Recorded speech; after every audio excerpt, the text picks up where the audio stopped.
Bonjour à tous, regardez sur quoi on se retrouve cette masterclass qui était FIFA 14 Coupe du Monde. C'était un jeu absolument extraordinaire, le dernier jeu spécial Coupe du Monde proposé par eSport. C'est quand même un scandale que depuis 2014 eSport ne nous ait tout simplement pas proposé d'autres jeux de cette sorte, ni à la Coupe du Monde 2018 ni à la Coupe du Monde 2022. Pour ceux qui s'en rappellent pas ou ceux qui étaient trop jeunes à l'époque, en 2010, en 2014, même en 2006, en 2002 aussi, si je ne me trompe pas, EA avait tout simplement proposé un jeu complètement indépendant à FIFA en proposant un jeu Coupe du Monde, spécial Coupe du Monde, que tu pouvais tout simplement aller acheter.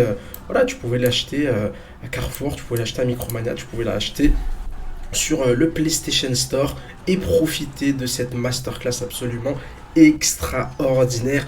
On est aujourd'hui en 2024, ça fait tout simplement un peu plus de 10 ans que ce jeu est sorti. On va tout simplement y rejouer. Alors je suis sur PC pour ceux qui demandent comment est-ce que je fais pour y rejouer, parce que voilà, aujourd'hui si vous voulez rejouer à cette masterclass là, il y a deux options uniquement: avoir tout simplement encore sa PS3 et ressortir l'ancien CD, ou bien tout simplement aller sur PC. Je vous mettrai tout simplement dans la description une vidéo qui vous expliquera comment rejouer à absolument tous les jeux de PS3, tous les jeux de l'époque, évidemment de façon complètement gratuite. On se retrouve du coup sur ce jeu-là, FIFA World Cup Brésil 2014, un jeu absolument extraordinaire où on pouvait tout simplement voir l'histoire des qualifications. On pouvait tout simplement rejouer tout simplement certains scénarios, par exemple en Afrique. Regardez avec des scénarios qu'on pouvait rejouer, par exemple le Malawi qui est en train de mener, qui est en train de perdre face au Nigeria. Enfin bref,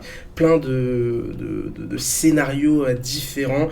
Le jeu était tellement riche, c'est incroyable. En 2014, EA était capable de sortir ça. Vous imaginez, là il y en a pour l'Afrique, il y en a pour l'Europe. Regardez, pour l'Europe il y en a tellement, c'est incroyable. Il y en a combien? Il y en a, alors il n'y a pas écrit ici, il y en a 23 scénarios, 8 pour l'Afrique, 6 pour l'Amérique du Sud, 6 aussi pour l'Asie. Vous imaginez, ça c'est quand même incroyable. Si tu as envie de faire un scénario avec l'Australie face à Oman, Oman est en train de créer la surprise à Sydney en menant 2-0 face à l'Australie le 26 mars 2013. Donc là je suppose que l'objectif c'est tout simplement d'aller chercher la victoire pour permettre aux Australiens de prendre les 3 points et de se qualifier à la Coupe du Monde. En Océanie pareil, regardez, c'est quand même incroyable. Alors c'est quoi ça? SAA, je sais même pas c'est quoi. Les Tonga, c'est qui? C'est les Samoa. Ok, autant pour moi, les Samoa américaines font mieux que résister. Bref, voilà, je vous laisse lire tranquillement, mettre pause. Ça, c'est incroyable, la Nouvelle-Calédonie, les Fidji. Bref, un jeu qui était tellement riche. On avait la possibilité de refaire ce genre de choses. On pouvait aussi faire un petit mode deviens capitaine. Voilà, jouer, tenter de devenir capitaine de son équipe. Il y avait aussi l'histoire. Alors ça, on a besoin de se connecter, donc malheureusement, on ne pourra pas y aller. Des arrêts, l'arène, évidemment, les jeux techniques. Jouer la Coupe du Monde, évidemment, voilà, ça c'est évidemment assez classique, pouvoir jouer la Coupe du Monde, et puis aussi évidemment les coups d'envoi, mais surtout le plus incroyable c'est en route pour la Coupe du Monde, c'est surtout ce mode-là qui était absolument extraordinaire. Pourquoi est-ce qu'il était extraordinaire? Tout simplement les amis, parce que dans ce mode de jeu on a absolument toutes les équipes du monde. Donc déjà, on a évidemment, pour mes frères algériens, la possibilité de jouer avec l'Algérie, mais voilà, il y a aussi l'Angola, le Bénin, le Botswana, le Burundi, enfin bref, toutes les nations africaines. C'est quand même assez incroyable avec évidemment leur classement FIFA de l'époque. Le Nigeria qui à l'époque était tout simplement 34e mondial, il y a l'Ouganda qui était 77e, la République démocratique du Congo, bref, voilà, en Afrique, en Amérique du Sud. Alors là sur FIFA, on a pratiquement toutes ces équipes déjà sur FIFA.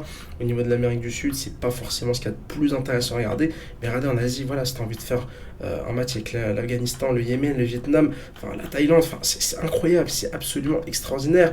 La Corée du Nord si on a envie, les Philippines, pourquoi pas, la Palestine aussi évidemment, si on en a envie. Il y a aussi évidemment la CONCACAF, regardez la précision, regardez-moi ça. Si j'ai envie de faire un match avec les Bahamas, vous imaginez bien, est-ce que vous êtes capable de me citer un seul joueur des Bahamas? Et pourtant voilà, je peux faire un match avec Barbade, je peux faire un match avec le Belize 143e au classement FIFA, je peux faire un match avec les Bermudes, je peux faire un match évidemment, le Canada, le Costa Rica, c'est pas forcément l'équipe la plus exotique qu'on connaisse. Mais voilà, c'est incroyable. Et puis l'Océanie, c'est pareil. Vanuatu, les Tonga, Tahiti, Samoa américaine, Papouasie-Nouvelle-Guinée, la Nouvelle-Zélande, la Nouvelle-Calédonie. Assez extraordinaire. Je ne sais pas si vous vous rendez compte la masterclass que c'était. C'est pour moi l'un des meilleurs FIFA de l'histoire. Et en plus de ça, voilà, si tu voulais, tu pouvais jouer l'hymne national. Si on veut faire jouer à l'hymne national des Samoa, c'était absolument extraordinaire. Franchement, j'arrive pas à comprendre comment est-ce que EA a pu nous priver de ça lors de la Coupe du Monde 2018, lors de la Coupe du Monde 2022. Sérieusement, avec tout l'argent qu'ils gagnent, enfin, j'arrive vraiment pas à comprendre. Et regardez-moi ça, les amis, en route pour la Coupe du Monde, c'est très certainement le mode le plus extraordinaire parce qu'avec ce mode-là, tu pouvais prendre absolument n'importe quel pays du monde. Voilà, n'importe quel pays du monde. Regardez, on va faire au hasard. Allez, hop, Afrique. Ensuite, tu prends n'importe quel pays d'Afrique. On va prendre voilà, l'équipe supposée être la plus faible, Djibouti. Hop, tu choisis Djibouti, tu te fais plaisir. Alors bon, on va peut-être pas prendre Djibouti, alors on va prendre la meilleure équipe de l'époque. C'était la Côte d'Ivoire. Après, je crois que je me suis trompé. J'ai sélectionné deux équipes. Hop, on va en sélectionner qu'une seule. On va prendre la Côte d'Ivoire. Voilà, bon, les amis, désolé. Voilà, en tant qu'Algérien, on va prendre l'Algérie. Voilà, on peut tout simplement choisir. Alors, soit on peut personnaliser les groupes, soit on peut prendre tout simplement les groupes de la réalité. Et regardez-moi ça. On se retrouve du coup dans le groupe H avec le Mali, le Bénin. Les formats de qualification à l'époque du côté de l'Afrique, ils étaient tout simplement similaires à ceux hop, de 2022 avec un groupe de 4 équipes. Le premier se qualifie pour les barrages. Voilà, alors que là il y avait déjà un premier tour avec par exemple Djibouti qui jouait par exemple contre la Namibie. Enfin bref, je vais pas vous refaire tout ça, c'est c'est un jeu absolument extraordinaire avec voilà cette possibilité, un petit match amical face à l'Uruguay, hop, tu simules, enfin bref. C'était un jeu incroyable, regardez on est en octobre 2010, on est au lendemain de la Coupe du Monde 2010 et là il va falloir faire tout simplement toutes les qualifications jusqu'à la Coupe du Monde, jusqu'aux qualifications de la Coupe du Monde 2014, jusqu'à la Coupe du Monde 2014, avec voilà, évidemment Raïs Mboli, Halish, Soudani, Taider, enfin bref, ça, cette équipe-là, elles sont bons la bonne époque, avec tout simplement des joueurs assez extraordinaires dans l'histoire du football algérien. Donc voilà pour cette partie-là en route vers la Coupe du Monde. Et puis il y avait aussi évidemment la possibilité de jouer la Coupe du Monde. Ça c'était aussi quand même assez incroyable. Une masterclass avec toutes les équipes évidemment qui étaient qualifiées à l'époque. Alors je crois que tu peux remplacer les équipes. Par exemple tu peux enlever l'Espagne et te dire que voilà, tu vas mettre la Croatie. Alors la Croatie est déjà. Mais voilà, tu peux remplacer les équipes. Et ça, c'est quand même assez incroyable. C'est quand même assez incroyable. Les champions du monde de l'époque, évidemment, les Allemands qui sont bien présents, avec évidemment une note très intéressante, très certainement la meilleure équipe du monde. Non, c'est l'Espagne. C'est l'Espagne la meilleure équipe, l'Allemagne deuxième, le Brésil troisième, l'Argentine quatrième. Je vais aller voir d'ailleurs un peu les effectifs pour qu'on puisse se remémorer tout simplement de bons souvenirs. Alors, en Argentine, tiens, par exemple, en Argentine, on avait qui? On avait Mascherano, évidemment, on avait toujours Di Maria, toujours présent. Léo Messi avec 94 de général, qui était évidemment le meilleur joueur du monde à l'époque. En duel toujours avec Cristiano Ronaldo, Gonzalo Higuaín, Sergio Agüero. Ça, c'était quand même une très très très très belle équipe. Avec Lavezzi, qui était très important aussi à l'époque du côté de l'Argentine. Ça, c'était pas mal du tout. Et puis en Europe, on va regarder un peu les champions du monde, parce que c'est un peu leur année à eux, qui avaient battu évidemment l'Argentine 1-0 en finale. Manuel Neuer, Philippe Lahm, Mertesacker, Boateng, Schmelzer, Schweinsteiger, Toni Kroos, Thomas Müller, Reus, Ozil, Klose. Alors Reus qui n'a pas été champion du monde malheureusement pour lui qui avait 23 ans à l'époque, 85 de général, très très belle statistique. Lui qui était blessé pour cette Coupe du Monde. On avait Mats Hummels, on avait évidemment Ilkay Gundogan. Alors Gundogan, est-ce qu'il est champion du monde? Gundogan, je suis pas sûr. Götze évidemment, le buteur en finale face à l'Argentine. Mario Gomez, Podolski, Schürrle qui était bien présent lui du côté du Brésil qui avait marqué d'ailleurs un but en demi-finale face aux Brésiliens. Il y avait évidemment Sami Khedira qui était très important du côté de l'Allemagne, Weidenfeller, enfin bref, c'était du très très lourd. Ça fait plaisir de revoir tous ces anciens noms. Anthony ter Stegen, il a quel âge, je pense que ter Stegen avait 20 ans, très très jeune en 2014. Marc-André ter Stegen, le portier du FC Barcelone. Allez hop, on va regarder qui, j'en sais rien, on va regarder l'Espagne, pourquoi pas. Est-ce qu'on peut aller regarder l'Espagne, les champions du monde en titre qui seront éliminés dès la phase de poule lors de cette Coupe du Monde. L'Espagne avec Casillas, Arbeloa, Piqué, Ramos, Alba, Busquets, Xabi, Alonso, Iniesta aussi. C'est quand même une équipe assez fantastique qui malheureusement se fera surprendre lors du premier match face aux Pays-Bas en prenant une énorme claque 5-1, perdra lors du deuxième match face au Chili et puis gagnera lors de la dernière rencontre face à l'Australie, un match qui aura compté pour du beurre. C'était quand même une très belle équipe, clairement essoufflée, j'ai envie de te dire. T'as gagné l'Euro 2008, t'as gagné la Coupe du Monde 2010, t'as gagné l'Euro 2012, tu t'essouffles un peu, c'est quand même assez dommage parce que la qualité elle était présente, t'imagines, t'as des mecs comme Juan Mata, Santi Cazorla qui sont réservistes. Ça prouve vraiment que l'effectif espagnol était absolument fantastique, mais trop court pour aller chercher ne serait-ce qu'une place en huitième de finale de cette Coupe du Monde. Voilà, avec une élimination dès la phase de poule. Bref, une masterclass. Franchement, une masterclass. Je vais regarder quand même aussi l'équipe de France. Voilà, on va regarder un peu l'équipe de France, voir à quoi ressemblait l'équipe de France de Didier Deschamps. Je vous rappelle, cette Coupe du Monde 2014 qui aura été la première compétition internationale de Didier Deschamps sur le banc de l'équipe de France. Lui qui est encore toujours en poste en 2024. Hugo Lloris évidemment, Debuchy, Koscielny, Abidal dans l'axe. Patrice Evra qui a été quand même un homme important, Didier Deschamps en 2014 et en 2016. Cabaye évidemment, Matuidi qui faisait partie des meilleurs milieux de terrain français de l'époque. Valbuena aussi, très important. Nasri, en 2014, 2013, il faisait partie des tout meilleurs joueurs du monde. Lui qui aurait dû remporter le Ballon d'Or en 2013. Nasri aussi avec le fameux chute qu'il avait fait en marquant face à l'Angleterre en 2012. Alors je suis pas sûr qu'il était présent en 2014, Samir Nasri. Je suis même sûr à 99%. Ouais, non, c'est sûr que Nasri n'y était pas. Je me rappelle d'une de ses interviews, je crois c'est sans un grand roue libre ou je sais pas quoi, où il disait justement qu'il regrettait de ne pas avoir joué la Coupe du Monde. Donc non, il n'était pas là en 2014. KB Neve, évidemment, KB Diessé même, avec ce numéro 10, Clichy, Varane, Varane très jeune à l'époque.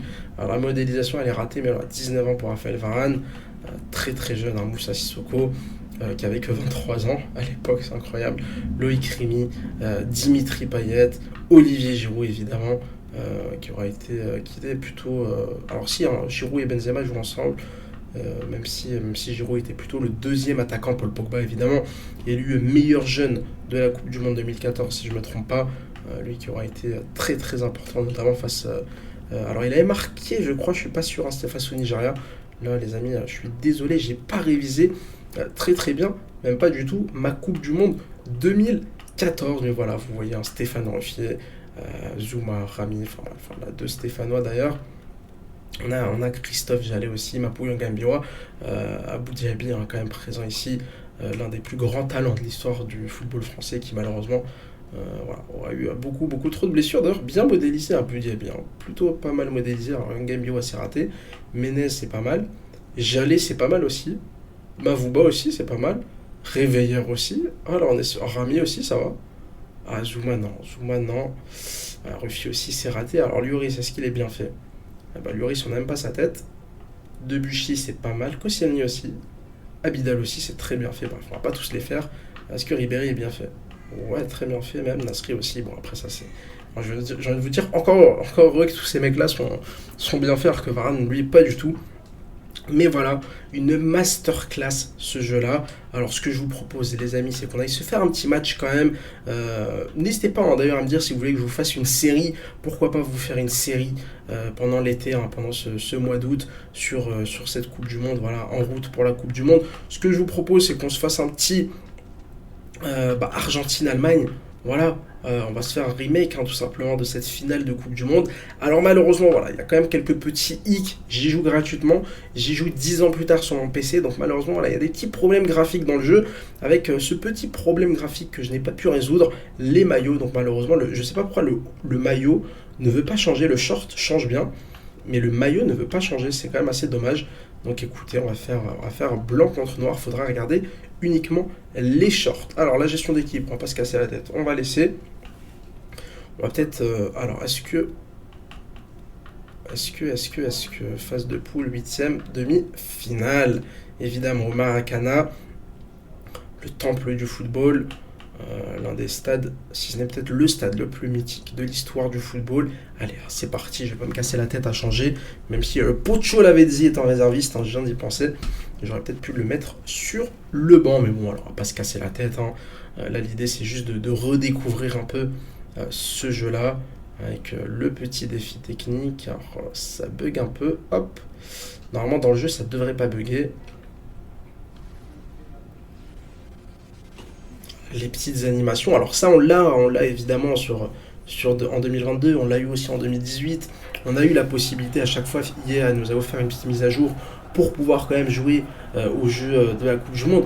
Mais les gars, c'est pas la même expérience. Vous imaginez, là, je peux prendre la Papouasie-Nouvelle-Guinée, me dire, bon, allez, j'ai une soirée à tuer, je vais envoyer la Papouasie-Nouvelle-Guinée en Coupe du Monde et pourquoi pas aller chercher ce trophée assez mythique. Clairement, c'est ce qui manque. Et moi, j'arrive pas à comprendre comment est-ce qu'en 2014, tu as été capable comme ça. Voilà, le jeu coûtait pas très cher en plus. Je sais plus, il coûtait 25 euros, je crois. Enfin, de mémoire, c'était pas le coût d'un vrai jeu, entre guillemets. Il coûtait pas 70 euros comme le jeu officiel FIFA 14 ou FIFA 13.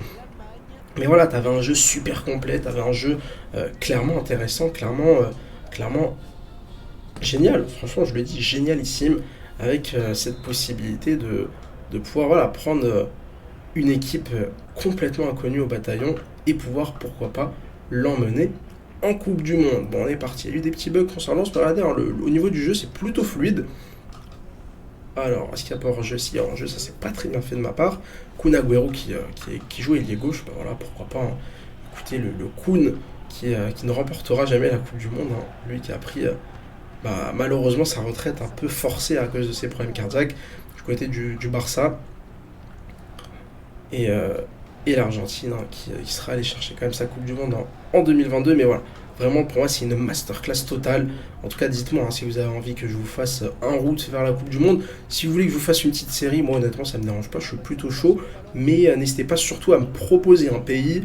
Alors bon, la Papouasie-Nouvelle-Guinée, j'ai rien contre eux, mais ouais, c'est pas très intéressant. Pourquoi pas prendre plutôt un pays? En tout cas, ce qui est sûr, c'est que si vous me proposez un pays, j'aimerais un pays entre guillemets faible, avec tout le respect que j'aurais pour lui. Et puis, si possible, surtout un pays qui n'a jamais participé à la Coupe du Monde. Donc, quoi qu'il arrive, je prendrai un pays qui n'a jamais participé à la Coupe du Monde pour pouvoir faire cette série. Allez, Fernandez, Zabaleta. Je sais pas ce que Zabaleta fait au milieu de terrain, mais pourquoi pas. Allez, Agüero pour Di Maria. Di Maria qui vient de remporter la Ligue des Champions avec le Real de Madrid, qui avait été repositionné dans ce rôle de milieu relayeur par Carlo Ancelotti pour aller chercher la décima.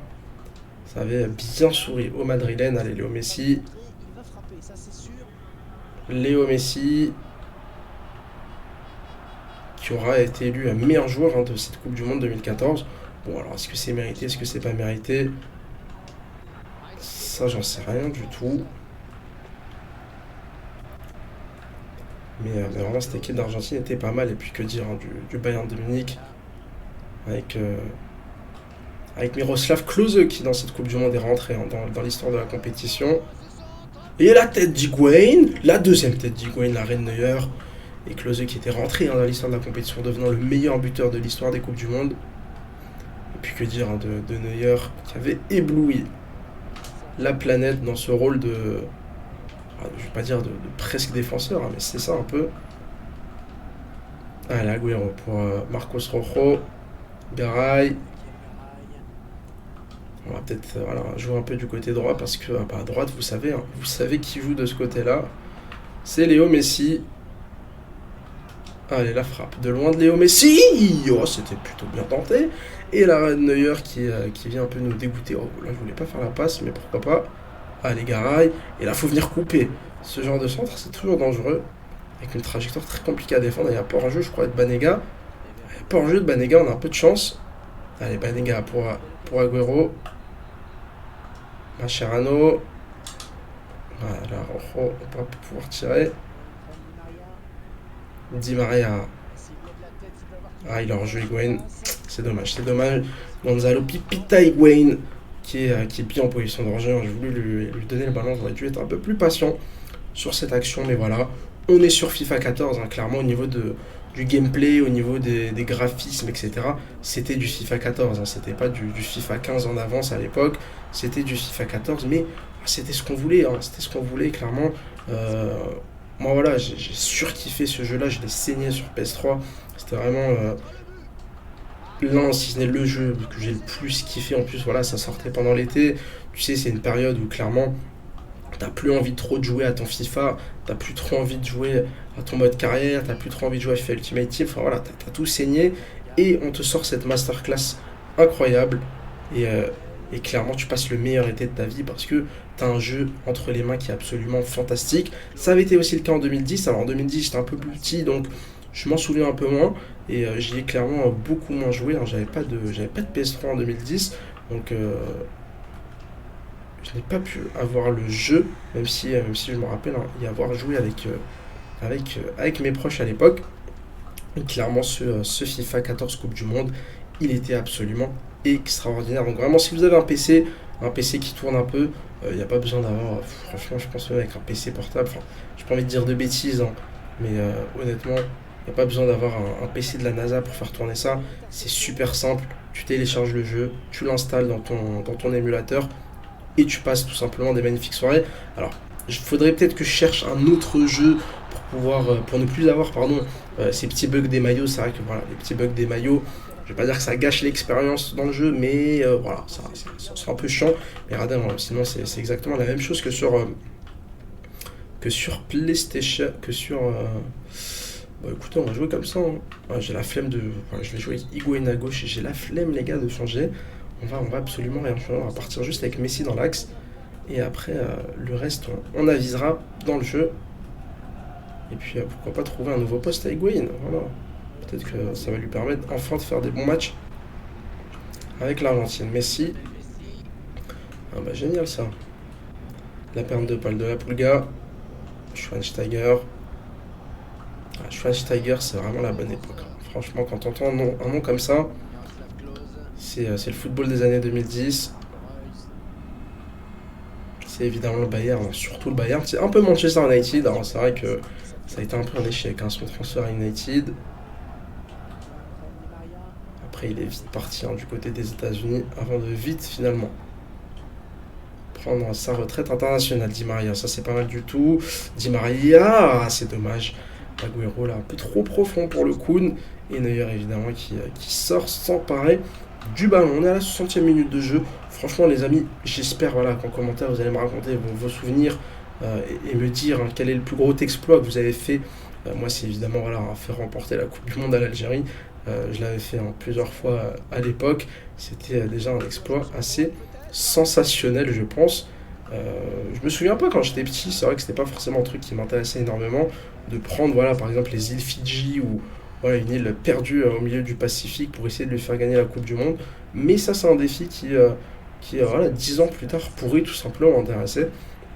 Donc n'hésitez vraiment pas à me proposer, voilà. Je prendrai tout simplement la proposition la plus likée. Et puis s'il n'y en a qu'une seule, bah, tant mieux pour lui, voilà. Il y a de fortes chances que je la prenne, même si évidemment je m'offrirai quand même le droit de mettre un veto si ça ne m'intéresse pas.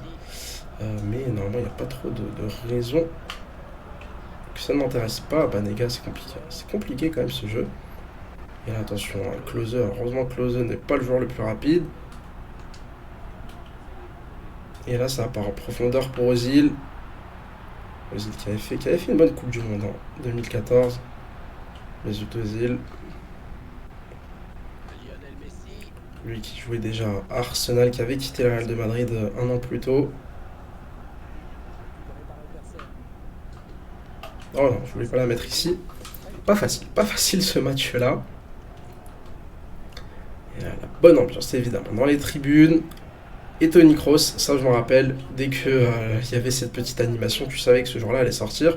La sortie de Tony Kroos, l'entrée d'Ilkay Gundogan, faudrait que j'aille vérifier, hein, mais je suis persuadé que Gundogan n'était pas là en 2014 avec l'Allemagne. Alors, est-ce qu'il était blessé? Je pense qu'il était blessé. Parce que sportivement, ça se tient quand même sa présence. Mais je suis convaincu que Gundogan n'était pas champion du monde avec l'Allemagne. Oh, oh, pour Léo Messi. Messi qui va rentrer. Alors là, compliqué là. Face au grand défenseur allemand. Alors, est-ce que c'est Badstuber? Je sais pas. Allez, Mario Gomez qui rentre à la place de Klose. Oh, qu'est-ce qui s'est passé là? Personne pour mettre la tête. Allez, Zabaleta, ça va pas sortir. Oh, hop, on va pas prendre de risque. Mascherano, qui est aujourd'hui le sélectionneur de l'Argentine olympique. C'est quand même pour vous montrer à quel point ce jeu est très vieux. Voilà, ce jeu est très vieux. Nous sommes aussi, hein, nous aussi très vieux. Hein. J'imagine qu'il y a peut-être des gens qui regardent cette vidéo et qui n'ont pas joué à cette masterclass à l'époque. Parce que trop jeune, parce que peut-être même pas né. Hein. Je ne sais pas s'il y en a qui ont moins de 10 ans qui regardent cette vidéo. Mais vous savez que vous avez vraiment raté une masterclass totale. Hein. Franchement, je le dis, je le répète. Ce jeu était absolument extraordinaire. Attention à Gomez. Thomas Müller qui va aller lancer Gomez encore. Et on défend bien. Bah écoutez, le match va être plus long que prévu du coup. Hein. Tant pis, le match va être plus long que prévu. Alors en face, ils n'arrêtent pas de faire des changements. Et attention les amis. Oh là là, peut-être le petit clin d'œil à l'histoire. L'entrée de Götze. Et pourquoi pas Agüero, qui est plus rapide que Schmelzer. Ouais, Schmelzer a bien défendu. Allez, il faut aller presser. L'arbitre qui siffle la fin des 90 minutes. Mais écoutez les amis, la vidéo va être un peu plus longue que prévu. Voilà, on va probablement dépasser les 30 minutes. C'est pas bien grave. On domine. Alors... Allez les amis, but en or. Ah, j'aime trop cette règle. Tant pis.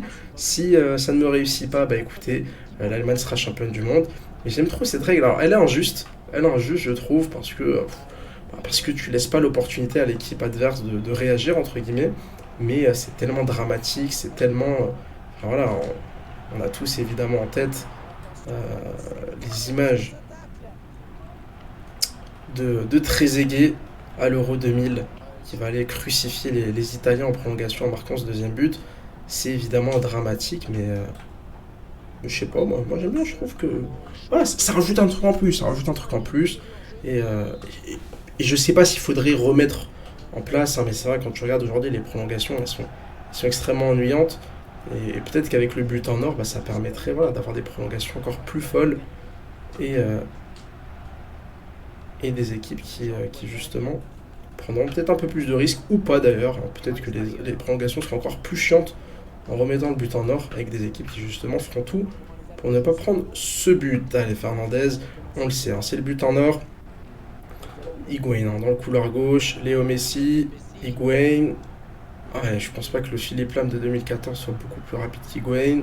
Voilà. Oh là là là là. Oh là là là là, l'erreur là. Enfin, la presque erreur.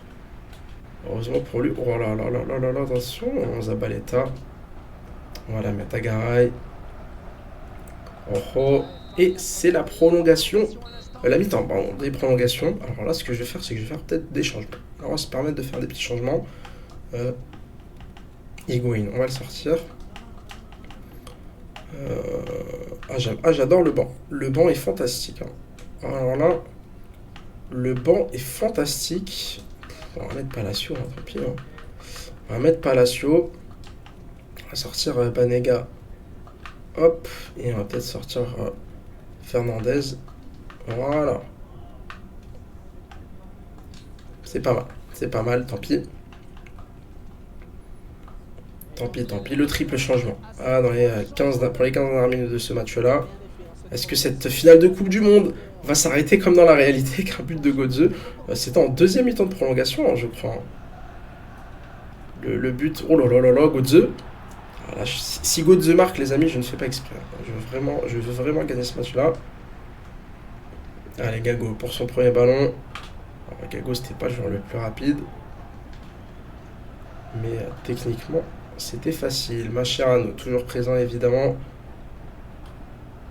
L'un des rares joueurs, je trouve, vraiment haut niveau, l'un des rares coéquipiers vraiment au niveau de Léo Messi à l'époque. C'est vrai qu'aujourd'hui, Léo Messi, il a pour moi vraiment une armada autour de lui.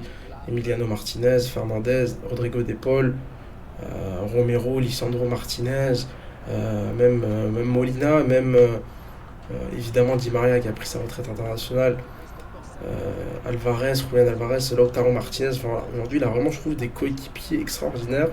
Alors qu'à l'époque, c'était un peu plus compliqué, je trouve, pour Léo Messi. Pour moi, Higuaín n'a jamais été au rendez-vous des grands matchs, des grandes finales, contrairement à Lautaro Martinez, contrairement à Julian Alvarez.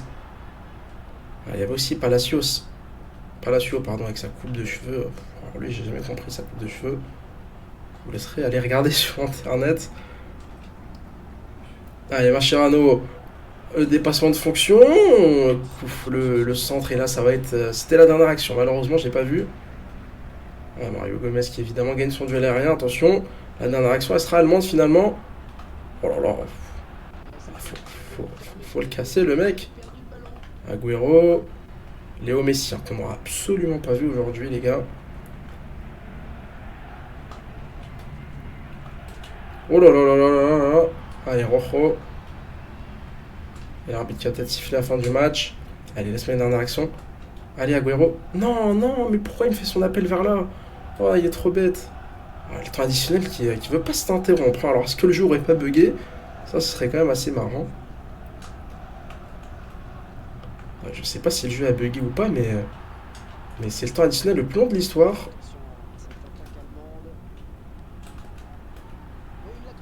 Attention.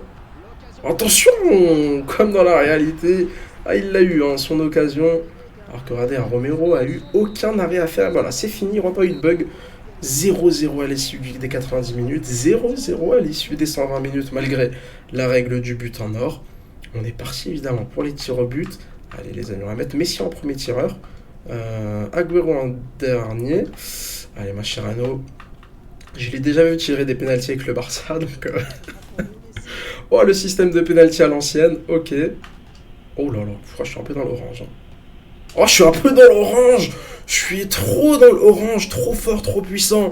Et Léo Messi qui rate son penalty. Attention, Thomas Müller. Oh, la Panenka un peu écrasée de Thomas Müller. 1-0 pour l'Allemagne. Oh, j'ai choc là. Palacio. C'est au fond des filets. J'ai raté. Allez, Schweinsteiger qui va rater. Et on remet les pendules à l'heure. Un partout dans cette séance de tir au but. Allez, Javier Mascherano. Oh, ça c'est bien frappé, je vous l'ai dit. Je l'ai déjà vu tirer un penalty avec le Barça. Voilà. Il en a mis des penaltys avec le Barça. Hop là, on peut même faire ça. Oh, c'est pas cadré. Oh, c'est pas cadré. C'est qui? C'est Chourleux? Je sais pas qui a raté son penalty. Oh non. Oh, je suis désolé, les amis. Je suis désolé. Je suis profondément désolé. Quel raté d'Angel Di Maria. Oh, il y a but? Mais qu'est-ce qu'il me fait le gardien? Je croyais que je l'avais raté. Et là, Agüero. Allez, Agüero. Ça finit au fond des filets. D'ailleurs, qui n'a pas fait le moindre arrêt encore. Et là, si Philippe Lam rate... Ouf, non, si Philippe Lam rate, ça change. Attendez, je comprends rien. Alors, est-ce que j'ai la pression, moi? Oui et non, je viens de vous dire. Allez, Zabaleta. Oh là là là là là là, j'arrive pas à tirer les penaltys. Je voulais la mettre beaucoup plus dans la lucarne. C'est raté, attention, là, la pression sur Ilkay Gundogan, justement. Est-ce qu'il était là en 2014? Je crois pas. Et il tire à côté. L'Argentine, contrairement à 2014, l'Argentine remporte cette Coupe du Monde chez le voisin, au Brésil. L'histoire est bien faite. L'Allemagne est vaincue. L'histoire est réparée. Léo Messi remporte sa première Coupe du Monde dans sa carrière. En attendant, peut-être, pourquoi pas, une deuxième, 8 ans plus tard, du côté du Qatar. On regarde évidemment la déception des joueurs allemands, la joie des joueurs argentins, Léo Messi qui sera passé complètement à côté de sa finale. Il aura été invisible pendant 120 minutes, il aura raté son penalty pendant la séance de tir au but, mais écoutez, il aura été tout simplement élu couronné, pardon, champion du monde avec 7 victoires. 35 minutes de vidéo, les amis. Sepp Blatter, il y a même Sepp Blatter, vous imaginez, c'est à quel point ils ont poussé le réalisme du jeu. Monsieur Sepp Blatter, est-il encore vivant? Je ne sais pas. Est-il en prison? Bah écoutez, je l'espère. Et regardez Mascherano qui regarde évidemment cette Coupe du Monde, lui qui faisait partie de cette génération, qui aurait très certainement mérité au moins de remporter une Copa América. Sepp Blatter qui passe le trophée à Javier Mascherano. Et voilà, Mascherano qui peut évidemment soulever le trophée. Il aura lui fait un excellent match, il aura lui marqué son tir au but. Et l'Argentine remporte tout simplement cette Coupe du Monde.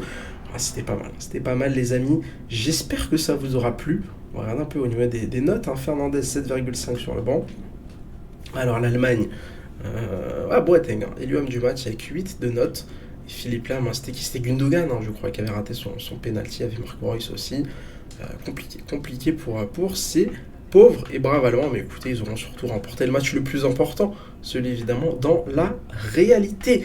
Les amis, j'espère que ça vous aura plu, vraiment une masterclass, ce jeu-là, vraiment pour moi c'est un 10 sur 10. Je vais tout simplement vous proposer pas mal de vidéos rétro, on va revenir sur d'anciens FIFA, etc. Je vais vous donner des notes, et clairement pour moi, on commence très fort avec cette masterclass, un 10 sur 10 pour FIFA 14 World Cup, présenté évidemment par Electronic Arts. J'espère que cette vidéo vous aura plu. N'hésitez pas évidemment à mettre un petit like, à vous abonner pour pas louper les prochaines vidéos. N'hésitez pas à me suivre sur Twitter pour tranquillement parler football. Allez, ciao les amis.